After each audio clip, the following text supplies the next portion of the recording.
Good evening मेरे प्यारे दोस्तों, सभी लोगों को मेरा नमस्कार। स्वागत करते हैं आप सभी का आपके अपने YouTube channel OD study point में। तो प्यारे दोस्तों, आज आप लोगों के समांतर श्रेणी की 6वीं क्लास है। इसके पहले ऑलरेडी मैंने 5 क्लास ले रखा है। यदि आपने वो वीडियो नहीं देखा है तो जरूर देखिएगा, डिस्क्रिप्शन में आपको लिंक मिल जाएगा।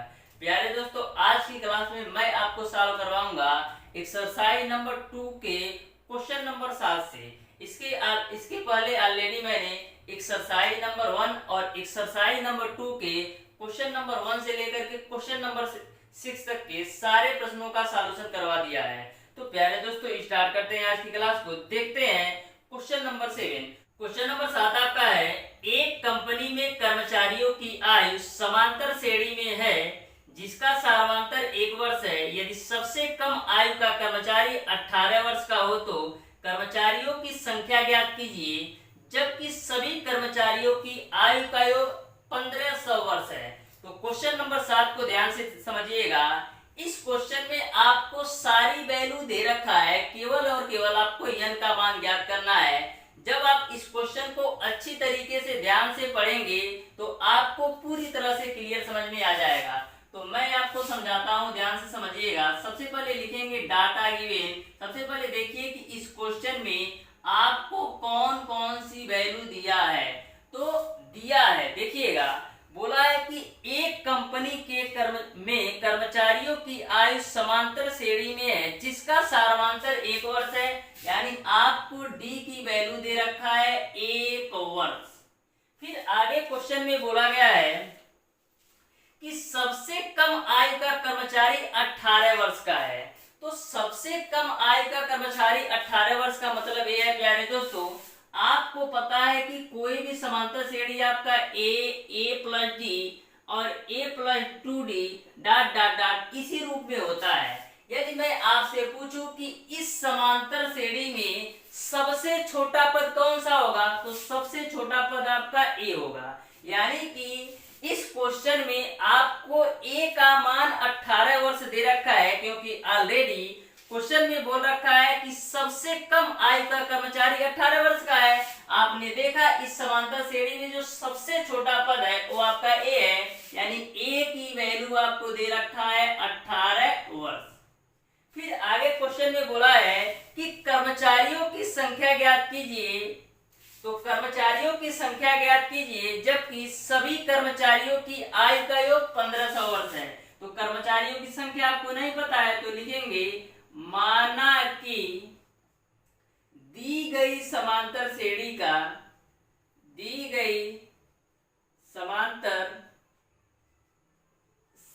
में पदों की संख्या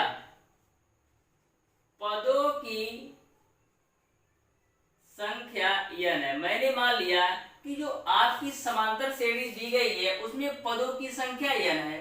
फिर आगे क्वेश्चन में बोला है कि सभी कर्मचारियों की आयु का योग 1500 वर्ष है, यानी कि यशयन का जो मान दे रखा है वो आपको 1500 वर्ष दे रखा है। यशयन का मतलब ये होता है कि सभी समांतर श्रेणी में संख्याओं का योग, या यह कर सकते हैं सम ऑफ nth टर्म, यानी कि n संख्याओं का योग। आपको पता है किसी भी समांतर श्रेणी के n संख्याओं का योग का फार्मूला क्या होता है, आपको पता है Sn बराबर आपका होता है n/2 ब्रैकेट में 2a प्लस का n-1 इंटू का d। यह nth टर्म के सम ऑफ nth टर्म का फार्मूला है। अब देखिए Sn की वैल्यू आपको पता है कितना है, 1500 वर्ष। तो यहाँ पर आपको रख देना है 1500 वर्ष बराबर n की वैल्यू आपको नहीं पता है तो इसको रख देते हैं n/2। अब देखिएगा यहाँ पर 2, तो 2a का मान है आपका 18 वर्ष प्लस का n की वैल्यू आपको नहीं पता है तो n ही रखना है -1, और d की वैल्यू आपको दे रखा है 1 वर्ष। इसी को आप सॉल्व कर लीजिए, जो n की वैल्यू आएगी वही आपका आंसर होगा। तो सॉल्व करते हैं, 1500 में 2 से गुणा करेंगे तो a आपको मिलेगा 3000 बराबर n, यहाँ पर आपका 18 दूना 36 प्लस का n माइनस का 1। अब देखिएगा 3000 बराबर n का मल्टीप्लाई कर दीजिए, या तो एक स्टेप और कर लीजिए। तो 36 में से 1 घटाएंगे तो 35 मिलेगा। उसके बाद से प्लस का n आपका हो जाएगा। तो यहाँ से आपको मिलेगा 3000 बराबर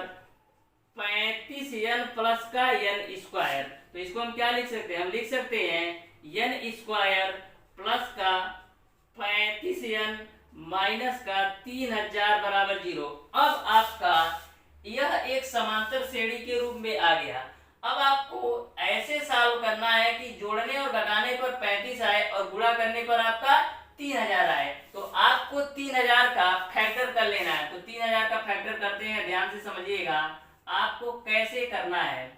3000 का फैक्टर कर लेते हैं। तो इसको हम क्या लिख सकते हैं, इसको हम लिख सकते हैं, सबसे पहले फैक्टर करते हैं। तो 2 1 2, 2 5 10 डबल 0, फिर 2 से कर लीजिए। तो 2 7 14, 2 5 10 1 0, फिर यहाँ पर 2 से कर लीजिए। तो 2 3 6, फिर उसके बाद से 2 7 14, फिर 2 5 10, फिर आप 3 से काट लीजिए। तो 3 1 3, फिर उसके बाद से 3 दूना 6, फिर 3 5 15, यहाँ पर 5 5 5 दूना 10, 5 5 25, फिर 5 से करिए, 5 5 25, फिर 5 से कम 5। इसका हमने फैक्टर कर लिया। अब आपको जोड़ने और घटाने पर 35 चाहिए। तो देखिएगा कैसे करना है। 5 5 25 दूना 50 करें और 2 दूना 4 या 12 5 60 करें, नहीं होगा आपका। तो देखिएगा 5 5 5 25 5 125, और ये आपका 2 दूना 4 दूना 8 3 24, ये भी नहीं आपका होगा। तो यहाँ पर देखिएगा 5 5 25 दूना 50 में से ये भी नहीं होगा आपका। तो देखिएगा 5 5 25 75, 5 5 25 75 में से 2 दूना 4 दूना 8 25 40 घटा देंगे, यानी कि आपका 75 और 40, 75 और 40 का बनेगा। 75 का आप 40 में गुणा करेंगे तो 3000 भी आएगा, और 75 में से 40 घटाएंगे तो 35 भी आ जाएगा। तो यहाँ पर आपका हो जाएगा n स्क्वायर प्लस का 75n माइनस का 75n माइनस का 40n माइनस का 3000 बराबर 0। अब देखिएगा इन दोनों में आपका n कॉमन है, तो n प्लस का 75, इन दोनों में आप माइनस 40 कॉमन ले लीजिए, तो n प्लस का 75। अब देखिएगा ये दोनों ब्रैकेट सेम है, तो n प्लस का 75 एक ब्रैकेट में और n माइनस का 40 एक ब्रैकेट में। यहाँ से आप n की वैल्यू निकालेंगे तो आपको मिलेगा -75, जो कि लेना नहीं है। यहाँ से आप n की वैल्यू निकालेंगे तो 40 आ जाएगा, यानी कि जो n का मान होगा वह 40 वर्ष, यानी कि कंपनी में जो कर्मचारियों की संख्या होगी वह आपका 40 हो जाएगा। यही आपका आंसर हो जाएगा। उम्मीद करते हैं यह क्वेश्चन आपको समझ में आया होगा। इस क्वेश्चन में प्यारे दोस्तों कुछ नहीं दिया क्या था, केवल आपको लैंग्वेज में घुमाया गया था। एक बार और मैं समझाता हूँ, ध्यान से समझिएगा। बोला है कि कोई एक कंपनी है जिसमें कर्मचारियों की आयु समांतर श्रेणी में थी, जिसका सालमांतर 1 वर्ष था, तो मैंने डी की वैल्यू ले लिया 1 वर्ष। बोला है क्वेश्चन में कि सबसे कम उम्र के कर्मचारी की जो आयु है वो आपको 18 वर्ष है। तो मैंने आपको बताया कि किसी भी समांतर श्रेणी में जो सबसे कम उम्र का होता है वह प्रथम पद होता है। तो ए का मान आपको दे रखा है 18 वर्ष। आपको कर्मचारियों की संख्या निकालना है, यानी n की वैल्यू निकालना है। तो मैंने मान लिया कि दी गई समांतर श्रेणी में पदों की संख्या n है। आपको बोला गया है कि सभी कर्मचारियों का जो योग है वो आपका 1500 वर्ष है, यानी Sn की वैल्यू दे रखा है 1500 वर्ष। अब आपको पता है समांतर श्रेणी के n पदों का योग का फार्मूला होता है Sn बराबर n/2 2a + n-1 * 2b।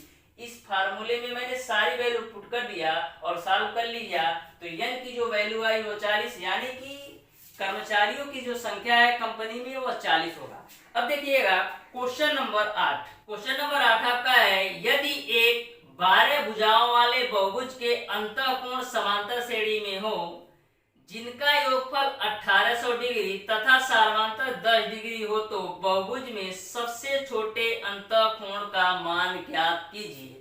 Question number 8 को भी आपको क्वेश्चन नंबर 7 की तरह सॉल्व करना है।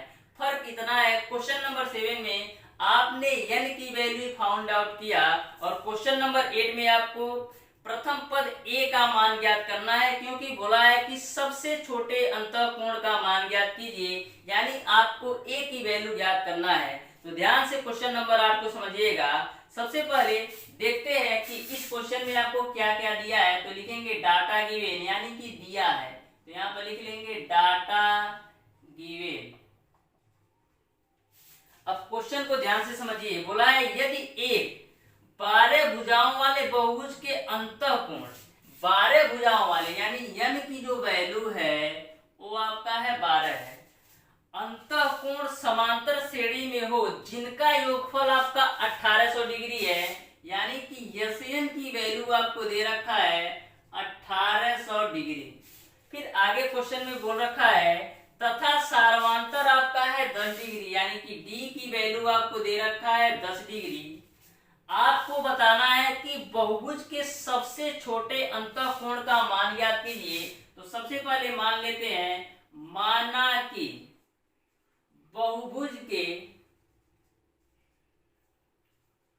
सबसे छोटे अंतःकोण का मान, अंतःकोण का मान आपका ए है। मैंने मान लिया कि बहुभुज का सबसे छोटा जो अंतःकोण है वो आपका ए है।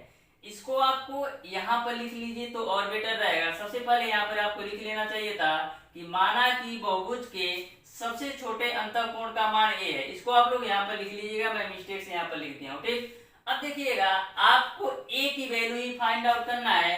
आपको पता है किसी भी समांतर श्रेणी के n पदों के योग का फार्मूला होता है Sn बराबर n/2 ब्रैकेट में 2a प्लस का n-1 इंटू का t। अब सारी वैल्यू रख दीजिए, तो रखते हैं। देखिएगा, Sn का मान आपको दे रखा है 1800 डिग्री बराबर n/2, n की वैल्यू आपको पता है 12 डिवाइडेड बाई 2, 2a, a की वैल्यू नहीं पता है, n की वैल्यू पता है 12 माइनस का 1 और d की वैल्यू आपको दे रखा है 10। इसी को हल कर लेना है। तो 2 का 1800 में गुणा करेंगे तो 3600 हो जाएगा बराबर ये आपका हो जाएगा 12 और यहाँ पर आपको मिलेगा 2a प्लस का 12 में से 1 घटाएंगे 11, 11 गुणा 10 में करेंगे तो 110 हो जाएगा। 12 से काटिए तो 12 3 36, तो यहाँ पर आपका हो जाएगा 300 बराबर 2a प्लस का 110।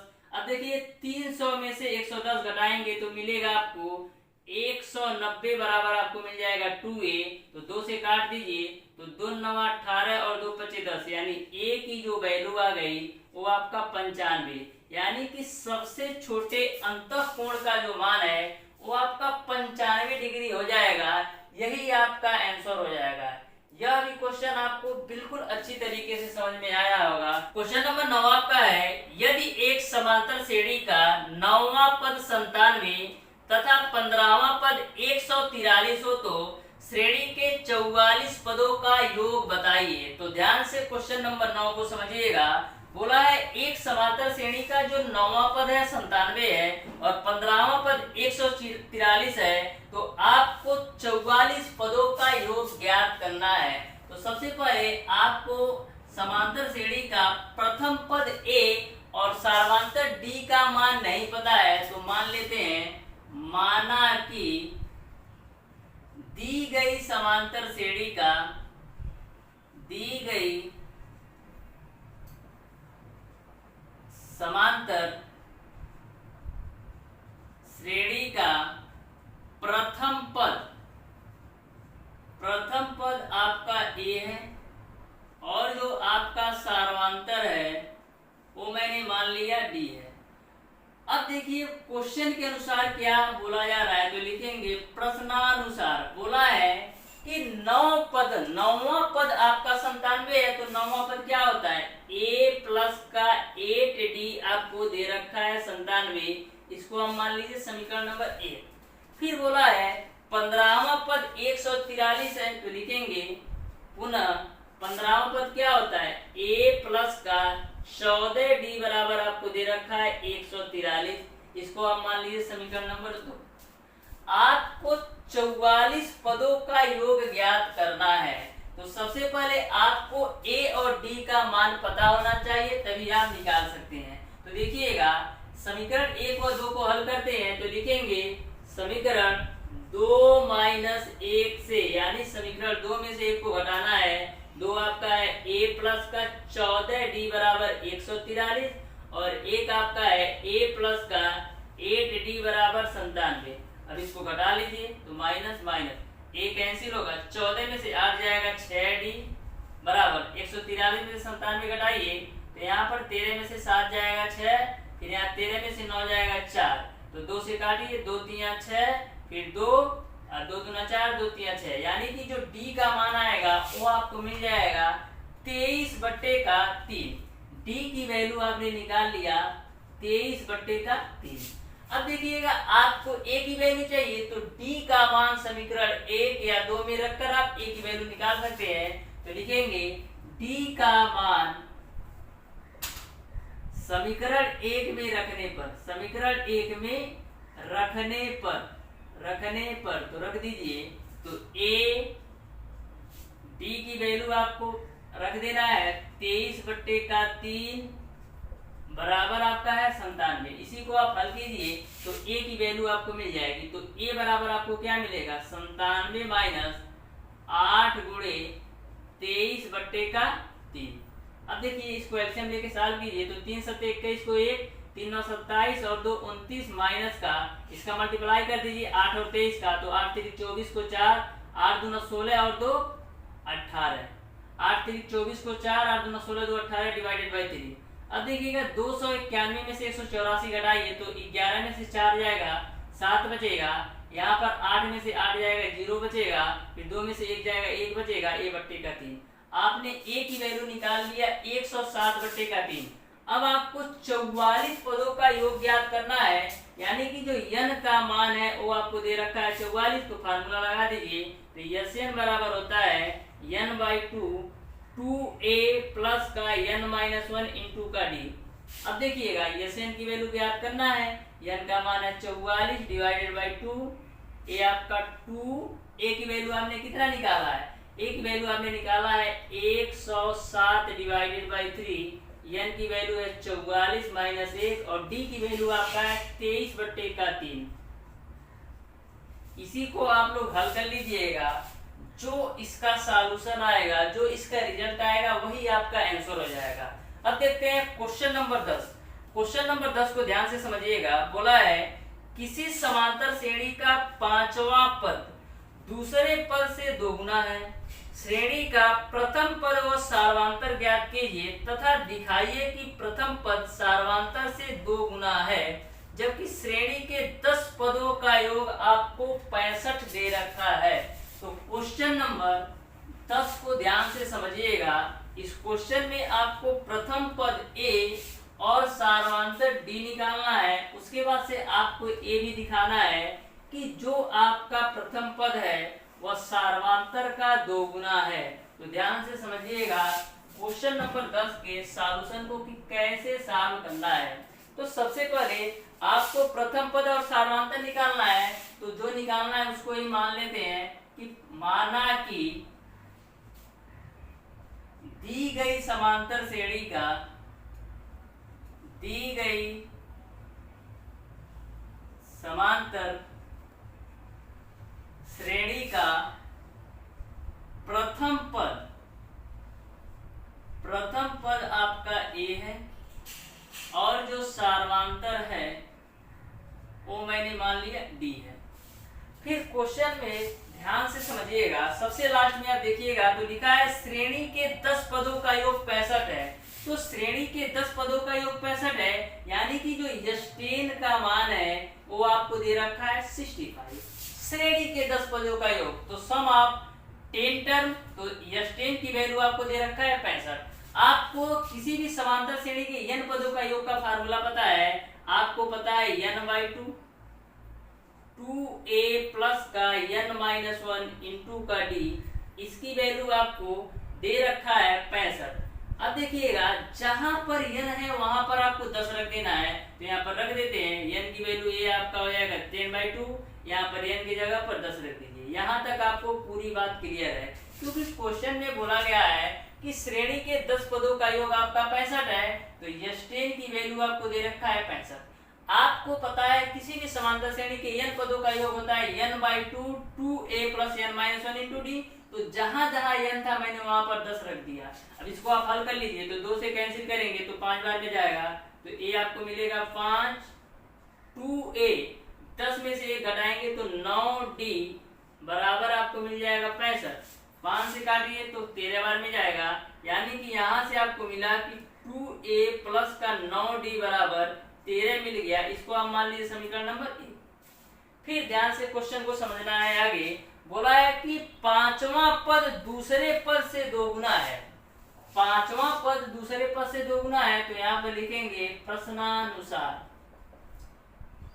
पांचवा पद यानी T5 दूसरे पद यानी कि T2 का दोगुना है। पांचवा पद दूसरे पद का दोगुना है यानी कि जो T5 का मान है T2 का दोगुना है। T5 क्या होता है A प्लस का 4D और T2 क्या होता है A प्लस का D और मल्टीप्लाई बाई 2। इसको हल कीजिए तो A प्लस का 4D बराबर 2A प्लस का 2D। अब देखिएगा 2A में से A घटाएंगे तो A मिलेगा, अब 4D में से 2D घटाएंगे तो 2D मिलेगा, यानी A बराबर आपको मिल गया 2D। तो एक चीज तो आपको एक रिजल्ट फाइंड आउट हो गया कि जो प्रथम पद है वो सार्वंतर का दोगुना है, क्योंकि यहाँ पर क्वेश्चन में आपसे पूछा गया था कि दिखाइए कि प्रथम पद सार्वंतर से दोगुना है। तो यहाँ पर आप देख सकते हैं कि जो प्रथम पद है वह सार्वंतर का दोगुना है। अब आपको प्रथम पद A और सार्वंतर D का मान निकालने हैं, तो लिखना है कि A बराबर 2D समीकरण 1 में रखने पर, समीकरण 1 में रखने पर, तो A बराबर 2D समीकरण 1 में रखिए तो 2 है, A की वैल्यू 2D है, प्लस का 9D बराबर आपका है 13। अब देखिएगा A की वैल्यू आपका 2D है, तो यहाँ पर 2 गुना 4D प्लस का 9D बराबर 13, तो यहाँ पर आपको मिलेगा 13D बराबर 13। 13 से 13 कैंसिल कीजिए तो D की वैल्यू आपने निकाल लिया 1। अब देखिए D का मान यहाँ पर आप रख दीजिए, तो D का मान यहाँ पर रखते हैं। A बराबर आपका है 2D, तो A 2, D की वैल्यू आपने निकाला है 1, तो A का मान आपको मिल जाएगा 2। तो इस तरीके से जो प्रथम पद आपने निकाला है वो आपका 2 है और सार्वंतर आपका 1 है, और आपने ये भी दिखा दिया कि जो प्रथम पद है वो सार्वंतर का दोगुना है। यही आपका आंसर हो जाएगा। यहाँ पर लिख दीजिएगा प्रूव दैट, यानी कि सिद्ध हो गया, प्रूव्ड दैट। ठीक, अब देखिएगा क्वेश्चन नंबर 11, तो ध्यान से समझिएगा क्वेश्चन नंबर 11 को कैसे सॉल्व करना है। बोला है कि प्रथम n धन पूर्णांकों का योगफल ज्ञात कीजिए। आपको प्रथम n धन पूर्णांकों का योगफल ज्ञात करना है। तो क्वेश्चन नंबर 11 को ध्यान से समझिएगा। क्वेश्चन नंबर 11 और क्वेश्चन नंबर 12 दोनों सेम कॉन्सेप्ट पर हैं। तो क्वेश्चन नंबर 11 को ध्यान से समझिएगा। बोला है कि प्रथम n धन पूर्णांकों का आपको योगफल ज्ञात करना है। तो सबसे पहले आपको प्रथम n धन पूर्णांक क्या होते हैं, आपका होता है 1 प्लस का 2 प्लस का 3 प्लस का 4 प्लस का डॉट डॉट डॉट n पदों तक, ये आपका प्रथम n धन पूर्णांक है। अब देखिएगा यह आपका समांतर श्रेणी के रूप में है, और दूसरी बात यह है कि प्रथम n धन पूर्णांक है, तो यह आपका एक समांतर श्रेणी का रूप धारण कर लिया। तो यहाँ पर A का मान कितना है, 1 है, D का मान कितना है, 2 में से 1 घटाएंगे तो 1। आपको योगफल ज्ञात करना है। आपको पता है Sn बराबर n/2 2a प्लस का n-1 इंटू का d होता है। यह किसी भी समांतर श्रेणी के n पदों के योग का फार्मूला पता है। तो Sn बराबर n की वैल्यू कितना है, n की वैल्यू n ही होगी, क्योंकि 1 2 3 4 डॉट डॉट डॉट n पदों तक ये बढ़ता जाएगा। तो n की वैल्यू n ही होगा डिवाइडेड बाई 2। A आपका 2, A का मान 1 प्लस n की वैल्यू n-1 और d की वैल्यू 1। इसी को आप हल कर लीजिए, तो यहाँ से आपका होगा n/2, A आपका 2 होगा, 1 का मल्टीप्लाई करेंगे तो प्लस का n माइनस का 1। यहाँ से देखिएगा क्या मिलेगा आपका n/2, और 2 में से आप 1 घटाएंगे तो 1 प्लस का n मिलेगा। तो फाइनली आपको मिल जाएगा n+1 डिवाइडेड बाई 2। यही आपका आंसर हो जाएगा। तो प्यारे दोस्तों, जो क्वेश्चन नंबर 11 का आंसर होगा n-1 डिवाइडेड बाई 2, यही आपका फार्मूला होता है प्रथम n धन पूर्णांकों के योगफल का। तो यह अति महत्वपूर्ण फार्मूला है और यह क्वेश्चन आपके एग्जाम में भी पूछा जाता है। नंबर 12 आपका है सिद्ध कीजिए कि n विषम प्राकृतिक संख्याओं का योगफल n स्क्वायर होगा। तो ध्यान से क्वेश्चन नंबर 12 को समझिएगा। आपको सिद्ध करना है कि n विषम प्राकृतिक संख्याओं का जो योगफल होगा वो n स्क्वायर होगा। तो सबसे पहले क्वेश्चन नंबर 12 को सॉल्व करते हैं। तो n विषम प्राकृतिक संख्या क्या होता है, 1 प्लस का 3 प्लस का 5 प्लस का 7 plus dot dot dot n पदों तक आपका n विषम संख्याएं हैं। यह आपका n विषम संख्याओं संख्याओं की श्रेणी तैयार हो गई। तो इस श्रेणी के लिए a का मान कितना होगा 1, d का मान कितना होगा 2। अब सॉल्व कर लीजिए, आपको पता है Sn बराबर n/2, 2a प्लस का n-1 इंटू का d, ये आपका फार्मूला होता है। तो n की वैल्यू कितना होगा, n की वैल्यू n होगा, क्योंकि n पदों तक है तो यहाँ पर n/2 हो जाएगा। अब देखिएगा 2a की वैल्यू आपका 1 है, प्लस n का मान n ही रहेगा -1, और d की वैल्यू आपका कितना है, d की वैल्यू आपका 2 है। इसी को हल कर लीजिए तो n/2, यहाँ पर आपका 2 प्लस का 2 का मल्टीप्लाई करेंगे तो 2n माइनस का 2, a2 कैंसिल हो जाएगा। तो फाइनली आपको क्या मिल जाएगा, आपको मिल जाएगा n/2 गुणे का 2n, n से कैंसिल, तो Sn की वैल्यू कितना मिल जाएगा, Sn की वैल्यू आपको मिल जाएगा n²। यानी कि n विषम प्राकृतिक संख्याओं का जो योग है वो आपका n² ही होता है। यह आपने प्रूव कर दिया, तो यहाँ पर लिखेंगे प्रूव दैट। इस तरीके से प्यारे दोस्तों आज की क्लास में मैंने आपको बताया क्वेश्चन नंबर 7, 8, 9, 10, 11 और 12। यदि आपको इन क्वेश्चन में यानी क्वेश्चन नंबर 7 से लेकर के क्वेश्चन नंबर 12 या इसके पहले जो भी मैंने एक्सरसाइज पढ़ाया, किसी भी क्वेश्चन में कोई भी डाउट, कोई भी कंफ्यूजन हो तो आप उसे कमेंट बॉक्स में कमेंट करके जरूर बताइएगा।